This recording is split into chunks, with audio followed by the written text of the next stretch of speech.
vamos a hablar de lo que es una simple y gloriosa piedra. Y para eso te voy a dar un poquito de contexto. Todo inicia con lo que es el primer apocalipsis, que fue en el año 396 después de Cristo. Quédense muy bien con esa fecha, 396 después de Cristo. Y digo que es el apocalipsis porque en el año 391 después de Cristo se dio una orden para que se cerraran todos los templos paganos. Y con esto, en el año 396 después de Cristo, se hizo la última inscripción jeroglífica de la historia. Y después de esto, ¿qué pasó? Puritita historia. Llega la Edad Media, después de la Edad Media llega la caída de Constantinopla, después llega el descubrimiento de América, después del descubrimiento de América llega la creación del gran Imperio Otomano, después llega el absolutismo y llegan muchas cosas, hasta que después llega Napoleón, siempre Napoleón Bonaparte. Y entonces Napoleón, siendo Napoleón, lo que hace Napoleón es conquistar un montón de países, entre ellos Egipto, a donde llega, y por ahí del año 1799 sucede algo inesperado. Estaba el ejército de Napoleón construyendo un fuerte cerca de la ciudad de Rashid, es decir, Rosetta, y uno de sus generales, Pierre Bouchard, de repente en plena construcción, nota una piedra extraña que gracias a Dios, pero gracias a Dios, tenía un poquito de sentido común y dijo, esto podría ser interesante para alguien más. Y resulta que sí fue muy interesante para alguien más. Es más, fue muy interesante para absolutamente toda Europa. Entonces inmediatamente lo reportó al Instituto Egipcio del Cairo y durante esos 2 años que Napoleón tenía dentro de su territorio, Egipto, se hizo un chisme por toda Europa donde decían se encontró una piedra que al parecer es un gran tesoro. Y entonces los británicos no se quedaron con los brazos cruzados. Recordemos que había cierta tensión en ese momento entre Inglaterra y Francia. Y entonces Inglaterra se alía con el Imperio Otomano y van por todas a Egipto para quitarle Egipto a Napoleón. Llegan a Egipto, llegan al puerto de Alejandría, hacen un desmadre, pueden quitar precisamente a los franceses de ese territorio y antes de irse dicen, espérame tantito. El general Hutchinson de Inglaterra va con el general Meneu de Francia y le dice, por ahí tienes una piedra que me tengo que llevar. Y Meneu dice, no, esa piedra es mía, no es de Francia, es mía. Pero dijo, el chisme ya se corrió, entonces me das esa piedra. Agarran la piedra y se la lleva directito hacia el rey Jorge III a Inglaterra. Así que en el año 1802, es decir, 3 años después del descubrimiento de la piedra llega a Inglaterra y la recibe el mismísimo rey Jorge III en el puerto. Y eso fue en febrero.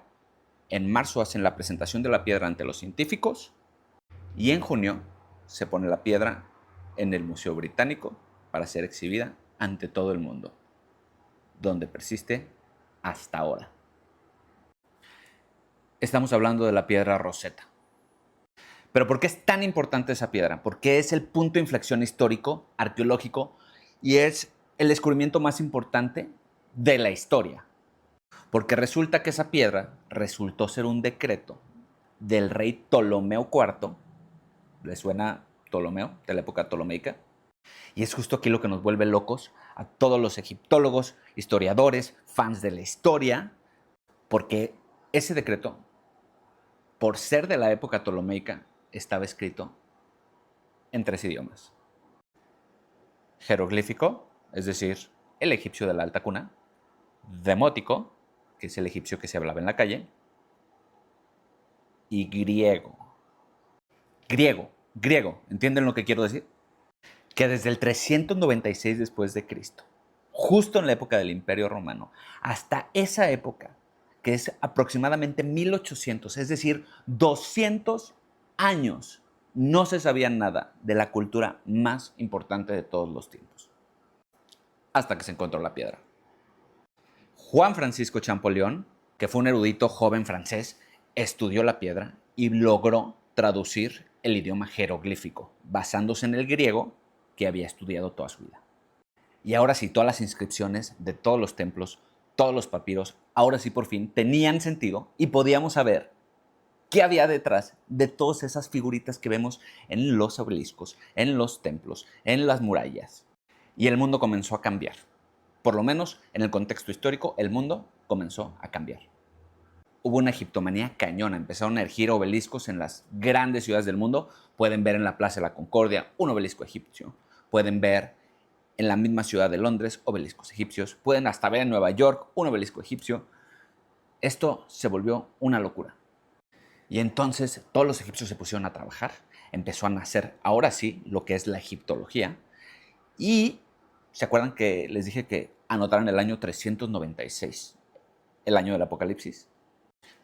Pues lo traemos de regreso, porque en el año 396 estaba gobernando en el Imperio Romano Teodosio I, que fue quien hizo el Edicto de Tesalónica, es decir, un decreto donde en todo el Imperio Romano, es decir, en todo el mundo, se prohibieron los cultos paganos y se obligó a adoptar el cristianismo. Es decir, el cristianismo se volvió una religión de Estado. Y de ahí llegaron otros concilios donde se empezó a redactar la Biblia como lo conocemos ahora e inició lo que es el oscurantismo de la Edad Media, que ya sabemos qué fue lo que pasó. Pero ¿dónde está la casualidad? ¿Dónde está el punto? El punto es que a partir de ahí, durante 1400 años de silencio, siempre se pensó que la idea de un embarazo sin concepción, como el de Horus, una resurrección entre los muertos, como la de Osiris, o incluso de una palomilla volando que lo ve todo, como el ojo de Horus, venían originalmente de la religión católica. Hasta que empezamos a encontrar estas similitudes. También creíamos que Moisés se había llevado a rastras a todo el pueblo judío de Egipto porque los habían tratado muy mal, o que había habido 7 plagas que mandó el dios judío para liberarlos de los egipcios, y de repente empiezan a surgir otros escritos que por fin se pueden entender, que datan de aproximadamente 2000 años más antiguos que la misma Biblia. Y ojo, no estoy diciendo que esto sea una copia directa, más bien sugiero que sería más bien una continuidad cultural. Pero he aquí la importancia de la piedra Rosetta. Es como lo contrario a lo que fue el incendio de la biblioteca de Alejandría, que nos quitó años y años y años de historia. La piedra Rosetta nos los devolvió en el año 1800. Es el eureka de la historia y sin duda es el artefacto histórico más importante jamás exhibido en un museo. O sea, la historia está viva, ya conocemos la historia de la piedra, vela a visitar si tienes oportunidad de visitar Londres y tienes oportunidad de ir al Museo Británico, que es gratis. Entra, busca la piedra y quizás ya le podemos dar más sentido a la historia y podrás derramar quizás alguna que otra lagrimita como yo lo hice cuando la vi.